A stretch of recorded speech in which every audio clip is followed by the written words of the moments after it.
99 FM, your inspiration station. You're still tuned into The Kingdom with Script, and it's time now for our game changer of the day. Now, since leaving her 10-year career in broadcasting, Pombili Shilongo has rebranded and is now better known for her social activism and behind-the-scenes work for the biggest brands in Namibia. She is a champion for anti-GBV campaigns and works closely with Namibia Planned Parenthood Association and the United Nations Population Fund in Namibia to help ensure life-saving GBV assistance to women and girls. And we have the absolute pleasure, the luxury of welcoming Pombili to the Kingdom. Good morning. Good morning. I think I'm going to take that title with hey, because that makes my life very easy now to introduce myself. Thank you very much for having me. Thanks for coming through. I think this is your first time on the Kingdom, if I'm not mistaken. Literally, yes. And I'm honored to have this interview first and foremost with you. Exciting. Now, 2020 was a year, to say the least. Let's start at the beginning of what became 2020. Yeah. We started off with a lockdown that was excruciating for many people. But how did you spend your lockdown? Well, I had a very interesting beginning of this year because there was so much of excitement things that I had, obviously moving from one career to another. And when lockdown happened, it was literally a reset button. So I won't lie to you, I spent my first sort of lockdown at home and just sort of throwing away my 2020 diary because I was like, okay, there you go, and then back again. But little did I know that that was just the beginning of things unfolding for me at that time. And post-lockdown is when we saw the unfolding of this new chapter. So tell us about the journey so far, post-lockdown till now. Like, how's life been? I honestly, only when people say it, then I really start paying attention to it because I have a happy jar where I write down every good thing that happens to me over the year. So I remember it at the end of the year, God willingly. But the unfolding, honestly, it just, when I started with the campaign for anti-GBV, where do people go for help? That started in lockdown because obviously now you're locked down together with couples and now we have to face each other. What really happens when a friend calls you and say, hey, listen, I'm being abused. I only know of a police station. So obviously I thought there must be other help out there. And so given a proposal to UNFPA, that's where a lot of things were birthed. But there came also working alongside various artists where they needed assistance for PR work and events. And really, to be very honest with you, when I did the launch for Leatherman, that's what birthed me becoming a brand ambassador for Coca-Cola, when I was actually gunning that for him as a PR person. And you bit the bug, you felt that flame and you're like, this is it. Literally, I was so stunned because I was like, okay, but we were equally happy for each other because he became then a brand ambassador for MNZ and I became a brand ambassador for Coca-Cola, which were just sort of collaborating relationships that we have with people within the industry for the event. That was really our focus. But yep, it's all an ongoing now. We're influencers for Standard Bank. So it's quite exciting times. Congratulations on all of that. But let's backtrack a bit. Your work with the UNFPA and NAPA. Tell us a bit about that work. It's very important to you, and if we're looking at the happenings of Namibia as of late, it's becoming more and more important for the country, but it still needs to be at the forefront of what we're doing as citizens. So why is that work so important to you? Well, with the work with the UNFPA and NAPA, which is basically on the project and the concept that we had proposed to them, was ensuring life safety amongst girls, women, and persons with disability. Now, this is obviously before COVID happened. Namibia was already faced with drought, and with the drought obviously comes circumstances of putting women in uncomfortable positions to sort of just survive, sort of just strive.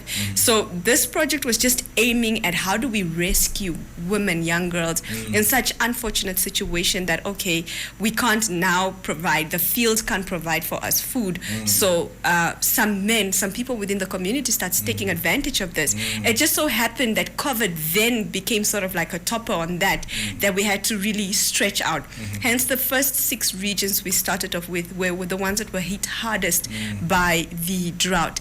And I'm actually blessed to have had NAPA also on board because NAPA ensures, safety amongst girls, reproductive health, them knowing, where to go for contraceptives and all of these. So it was sort of a best of both worlds put together. Yes, we're giving people information about what are the norms of GBV, what are the behavioral changes around that, and how do you, where do you go for these numbers that we're giving people?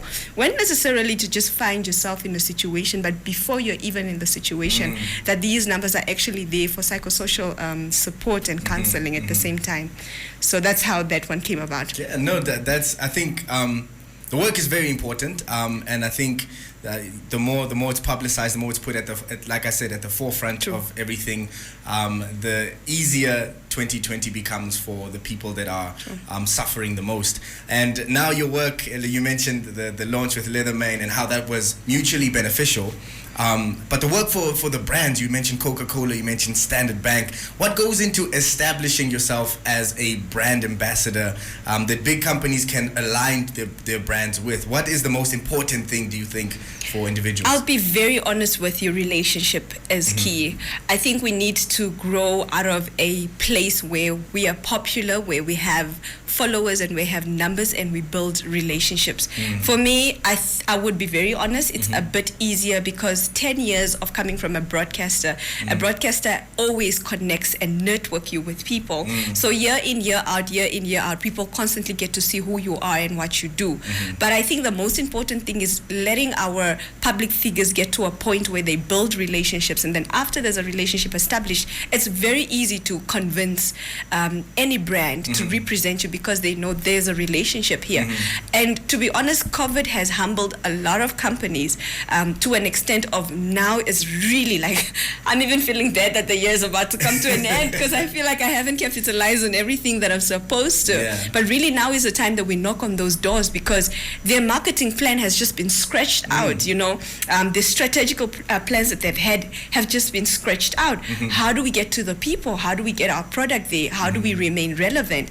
And you and I and the rest of the influencers in Namibia are the closing gap to that. We just need to knock on the right doors, dress the part, and say the right things. 100%. Yeah. And we've seen you not just for yourself, but like you said, even with Leatherman, bring the music personalities into those conversations with brands. How has that been working this closely? Now you've been in the industry for a very long time.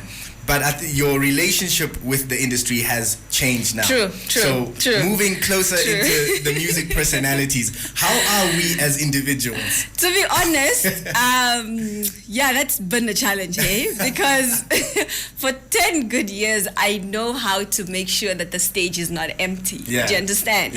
I don't really pay attention to what you guys have to do to get the song out, and that's not really my babe. For me, it's just like, okay, it's done, great, let's do the Can PR. I hear the song? Oh, it's finished? Okay. Let's go, you know? So, which was a challenge, but a very good challenge, is that working with Leatherman is really one of the most stubbornest artists, I have to say, because he's very precise about what he wants, and whether you like it or not, he's adamant about what he wants and how it should be. So I'll give you a rough figure. Even when we were deciding on venue and prices, I'm coming from a creative industry, not from a business aspect.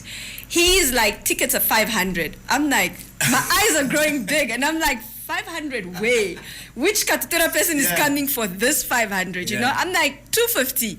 He's like, no problems, 500. So the debate ended with, okay, you're gonna have your 250 tickets. I'm gonna have my 500 tickets. We'll see who sells. In one day, script. Mind you, this is COVID time. The next day, he's back and he's like, my tickets are sold. I'm like, huh? You're like, 500 it is. Posters are not out, you know what I mean? But I've really learned to understand that in South Africa, which is what they don't show us. I had the pleasure of once in my life organizing a photo shoot for Bonang when she came to Namibia. And I thought it was just Bonang alone, and it ended up being 20 people. I think we need to get to a place where we are exposed on all angles. Yes, you're the public figure, but you need to get that business aspect of how do you make money with your numbers that you have.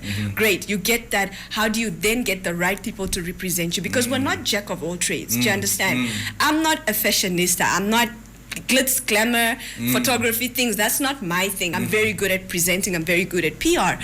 But I mean, just now hosting the numbers has really taught me a lot about just what taking 3-4 pictures of a very glamorous outfit on your Instagram does to your followers, does to your numbers, does to your brand. And building that team. Do you understand what I mean? It's not my thing, but now I've considered having a team, a designated team that just focuses on the look and feel. I have a designated team now that focuses on, yes, I have a next brand that wants me to be their brand ambassador. I'm excited because for me it's just about, I have content to post, but there's somebody else who's there to now say, yes, great, you're interested, this is the cost figure. And I don't have to be directly the person who does that. And I think that's what's missing as Namibia, as agents, agents that are really there to represent the artist in these corporate industry, to be the negotiators for artists and influencers in these industries, and most importantly, agents that are there for the industry.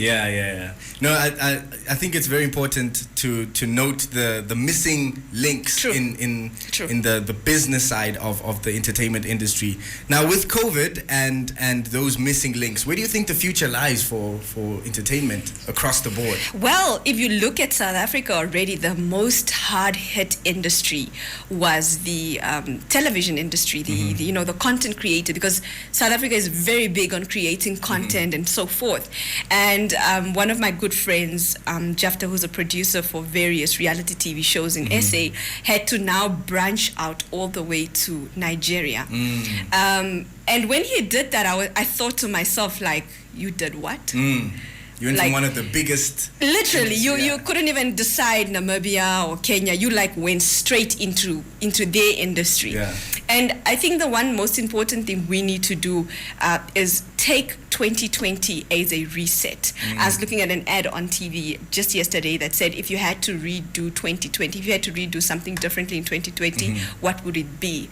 And I think it would be a loss if everything gets back to normal and we all get back to normal, because 2020 wasn't normal. It really, even for me, my day-to-day living was completely not an 8 to 5. For 10 years I've been 8 to 5, and now it's like you wake up, you're like, okay, we're doing this. So I think it's a matter of reset. Allow yourself to reset. Allow yourself to refine yourself, and then press the correct reset button and get yourself into the path you are. It might not necessarily make sense from the beginning, but you have to find that niche, find that starting path, because really it's not going to be business as usual. Now, that's the thing about resetting, is that it's brand new. And it requires you to learn new skill sets, and it requires you to kind of get out of the comfort zone. And that comfort that we were in 2019, you look back at it and you're like, I was comfortable, but I wasn't at my best. True. You know? And I thought I was at my best, to be honest. For the past 10 years, I was like, okay, great, because I loved it. You know, I still do. I love producing. I think it's one of the hardest things for me this year was leaving the broadcaster, because I've produced everything I've wanted to a reality TV show, to a fashion show. And so when I left for aviation, because I studied for aviation. And then I get into aviation, and then COVID happened. I'm like, say what again? Can I catch a break? Do you understand? But only now I'm really starting to even realize that there is something beyond the word potential. It might be visible to people that are following me in a sense of like, oh wow, this is your year, you've just come out of the shell. But to be honest, I'm still trying to find my ground around this whole new ordeal. You know, what do I really want to do? Is aviation even what I really wanted to do, or was that just like a way of exiting and then finding what I truly wanted? So it's quite a lot. But I must say, for me, 2020 has been uncomfortable, and change is always uncomfortable, but good change. Thank you. I like that. Uncomfortable, and change is always uncomfortable, but as long as it's good change, it is. It'll eventually be comfortable. Now, what can we look out for? We have 2 months left. I know you said you didn't finish everything you wanted to do. But we have 2 months left in 2020. Is there anything we can look forward to this year still? Or that you're allowed to speak of? Of course. My year, first things first, my year ends in October. Okay. So, few days left. Literally, 2020 ends for me in October. So my new year always starts off in November, December. That's where I reset, and I start planning and preparing while everybody's like chilling and partying, and then execute. It starts becoming visible January or late February or March. So what people can expect first and foremost, on my Instagram handles is really a couple of goodies giveaway. There will be a lot of giveaways. There'll be flight tickets being given away. There will be a lot of spa treatment giveaways. So I think I'm just doing that in all honesty to celebrate 200,000 followers of on IG, literally. Yeah. But apart from that, I'm also just engaged in a lot of corporate PR and events. That's what people can expect me to be at or to be doing. And basically the rest, I speak about it when it manifests. Yes, I like it. Yeah, you can't, sometimes you have to speak it into the universe. Sometimes you have to allow the universe to come into your space and whisper it. Because, you know, when things go out, sometimes the blessings are blocked. It's out. Yeah. Now, I have 3 questions here for you. Like I said, nothing intrusive. Nothing too personal. Bring it on. Bring it on. Pombili. Yes. He has even this cute cards, guys. You should see this. It's like Big Brother type of vibe. I am prepared. All right. Invisibility or flight? Flight. You want the ability to fly? Yes. Okay. Time or money? Time. Why? Without time, there's no way you can enjoy money. And without money, there's no way you can make it without time. So time. So time, more time to have more money in order to spend on more time. Because if you have the time to create the money, then you're able to be your own boss. You can decide, right? I like that. But if I go for the money, I can get a boss that gives me like 50,000 per month, and they just bought my whole entire life. Yeah. So I'll never have the time to enjoy it. I like that. The last one we have for you, Pombili. Would you rather be able to visit 100 years into the past or 100 years into the future? Into the future. Why? What's exciting? You want to see where the Pombili Shilongo brand is in like 100 if I could just get a glimpse of where I could possibly be like in the next 5 years. Yeah. That would redirect me very well. I'm a very curious person, and whenever I do, I go for it. I studied for law. I left law halfway into my school and went for television. Finished television, halfway into that, went for aviation. Finished with aviation, and I'm like, okay, I'm just going to go do my thing, you know? So I definitely want to know what's ahead of me. But then again, the past is already in the past. There's nothing I can change there or undo. It has molded me. It has made me the person I've become. Some of the experiences weren't the best of the best, but I think somehow they've shaped me into the person that I am. So definitely the future. 100%. And maybe in the future we'll see a combination of all those degrees. You know? Aviation, entertainment, broadcasting. Something. All in one place. But one thing that can't be put into question is the fact that the future is bright, and we're excited to see 2021. Since this year is over already for Pombili in the next few days. But yeah, thank you for joining me. Your first time on The Kingdom. I really enjoyed it. You're always welcome. Thank you. And I just know you as like script, you know, you're doing your singing thing. This is intense. This is really This is your first time seeing me on this side. Literally, eh? And you asking me the questions, fam. Right? Wow. The universe, 2020 has been wild. Everything's shaken up. But the beauty is that you are our game changer of the day. Thank you. And continue changing the game in your lanes. I say lanes because Pombili, you are doing the most, and we are here for it. Thank you so much. Our game changer for the day, Pombili Shilongo. I don't even need to redo all the titles because we'll spend another 30 minutes talking about titles. And we're going to get into our next jam on The Kingdom. It is Lioness with Tala.